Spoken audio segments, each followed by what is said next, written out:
بسم اللہ الرحمن الرحیم نحمد ونصلی ونسلم علی رسولہ الکریم وعلی آلہ وصحبہ وازواجہ وآل بیتہ اجمعین اللہم صلی علی محمد کما هو اہلہ ومستحقہ عدد کل حرف کتب ویکتب الی ابد العابدین ودہر الداہرین یا ارحم الراحمین یا رب العالمین فقد قال النبی صلی اللہ تعالی علیہ وسلم الطہور شطر الایمان او کما قال علیہ الصلاۃ والسلام۔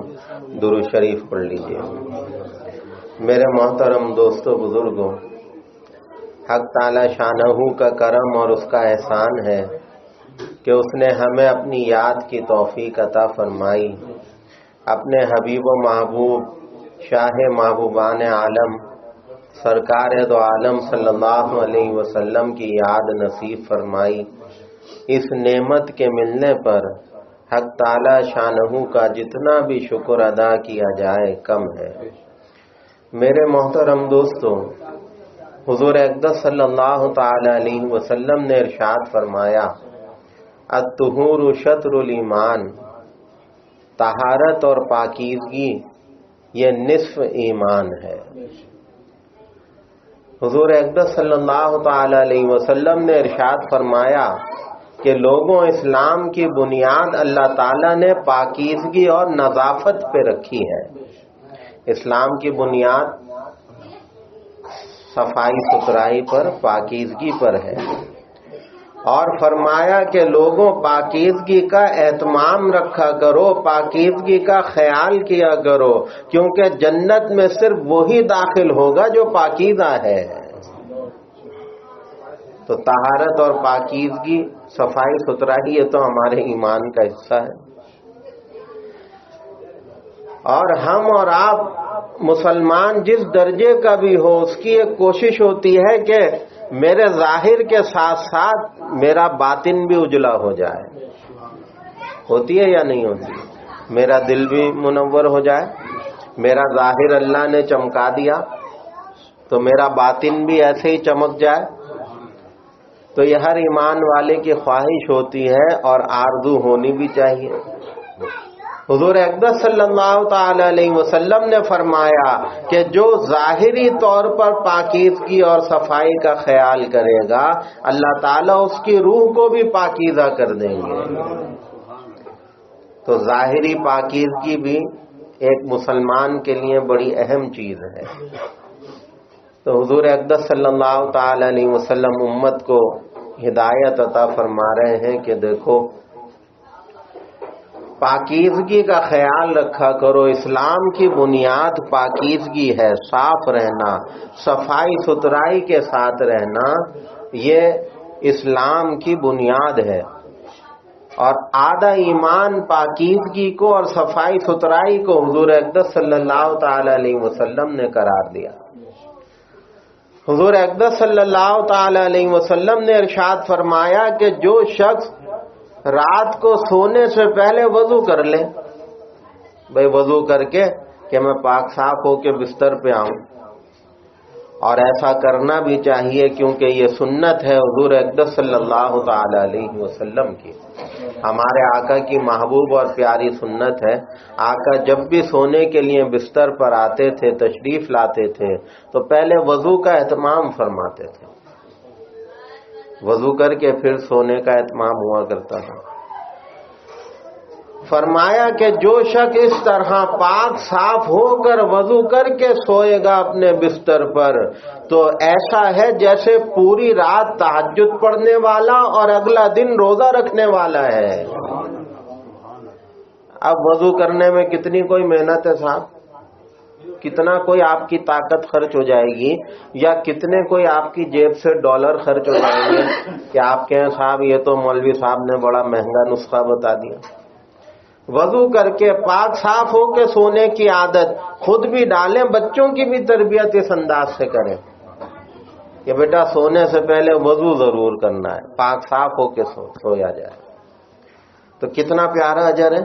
آپ تو سو رہے ہیں آرام سے خراٹے لے رہے ہیں بستر پہ، اللہ تعالیٰ فرشتوں سے فرما رہے ہیں اجر لکھو، پوری رات تہجد پڑھی ہے اس نے، اور اگلے دن صبح اٹھ کے آپ نے ناشتہ بھی کھایا پیٹ بھر کے، اپنے آفس اب چلے گئے، اپنے دکان کاموں پہ چلے گئے، وہاں جا کے دن میں بھی کھانا کھایا، چائے بھی پی 4 دفعہ، لیکن اللہ فرماتے اجر لکھو پورا دن روزے سے رہا ہے۔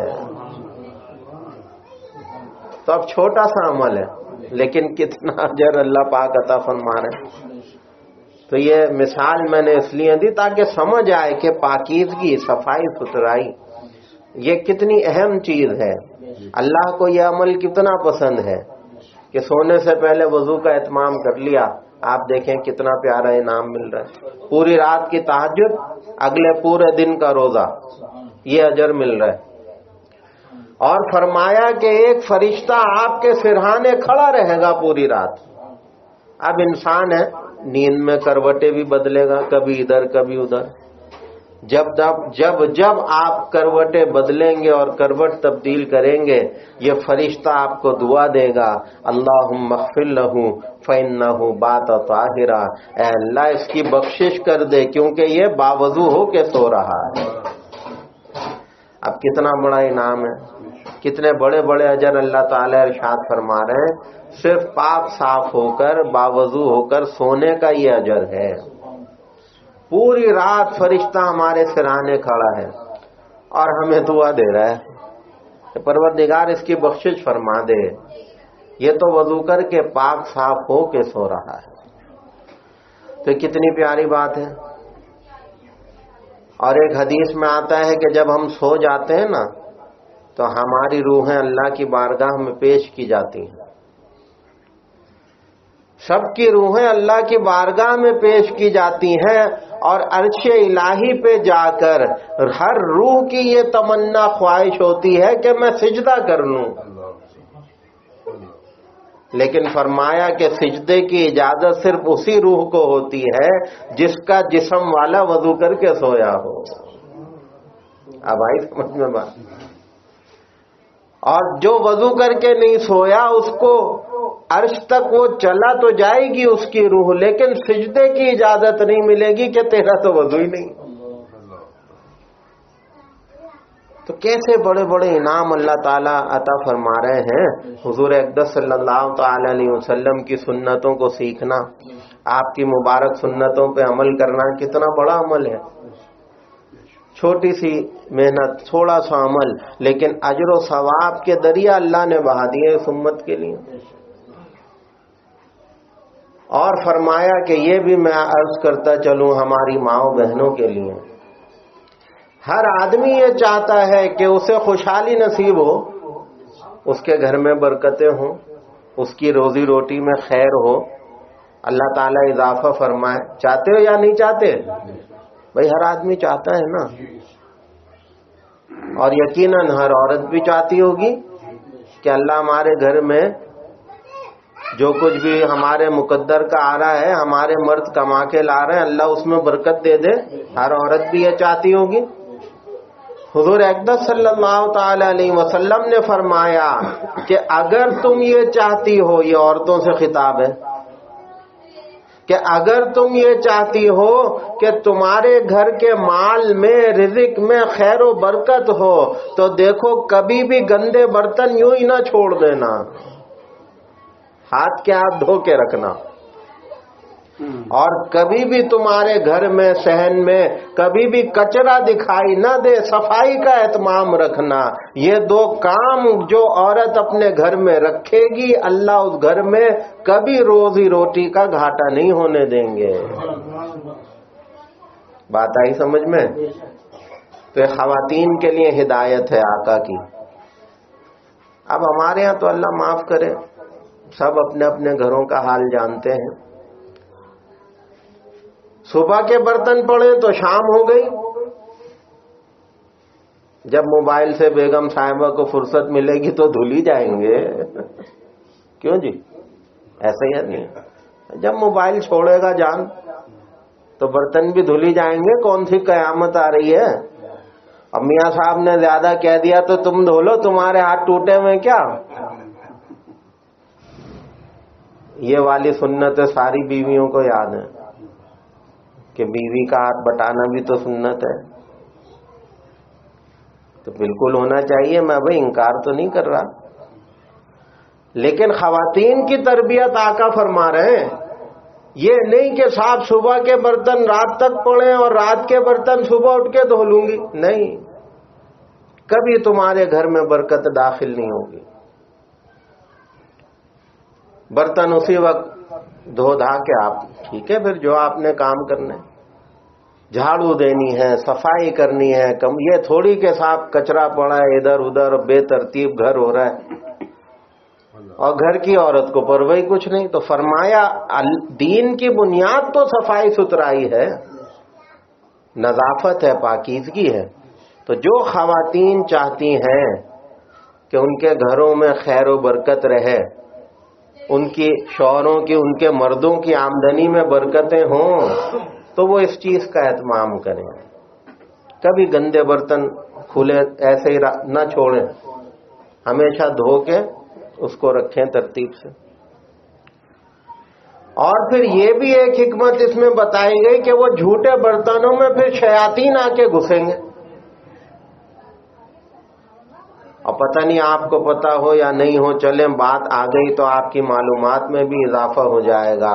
جو صافی ہوتی ہے دسترخوان صاف کرنے والی، وہ کپڑا جو ہوتا ہے اس میں بھی کھانا لگ جاتا ہے، تیل لگ گیا، سالن لگ گیا، اب آپ نے اس کپڑے سے دسترخوان صاف کر دیا، اس کو بھی دھو کے رکھنے کا حکم ہے، ورنہ یہ جتنے شیاطین ہیں، جنات ہیں، یہ اس کپڑے پہ لپکتے ہیں، اگر اس میں کھانے کی خوشبو ہوگی نا، وہ اس پہ لپکیں گے آگے۔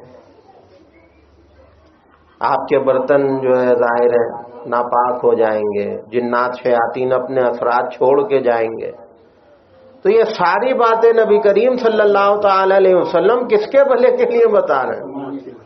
آقا گھر میں تشریف لائے تو آپ کی نگاہ پڑی کہ وہ میلے کپڑے یوں ہی پڑے ہیں، تو اماں عائشہ سے فرمایا، عائشہ یہ کپڑے دھو کے رکھا کرو، ایسے تھوڑی میلے کپڑے پڑیں تو پڑیں، جتنی جلدی ہو سکے کپڑے دھو کے رکھا کرو۔ دیکھو جب کپڑا دھل جاتا ہے تو یہ بھی اللہ کا ذکر کرتا ہے، اور جب کپڑا میلا ہو جائے گا تو یہ اللہ کا ذکر چھوڑ دے گا۔ تو پاک صاف کپڑے ہوں گے، دھو کے رکھیں گے آپ، تو وہ دھلے ہوئے کپڑے الماریوں میں ہوں یا کہیں بھی ہوں، وہ دھلے ہوئے کپڑے اللہ کا ذکر کریں گے، اللہ کا تذکرہ کریں گے۔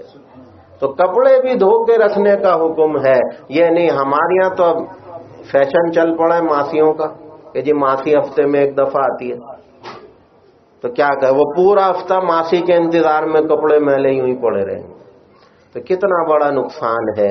یہ ہدایات ہیں دراصل خواتین کے لیے، تو ان ہدایات پر اہتمام کریں گے تو انشاءاللہ گھروں میں خیر و برکت ہوگی۔ درود شریف پڑھ لیجیے۔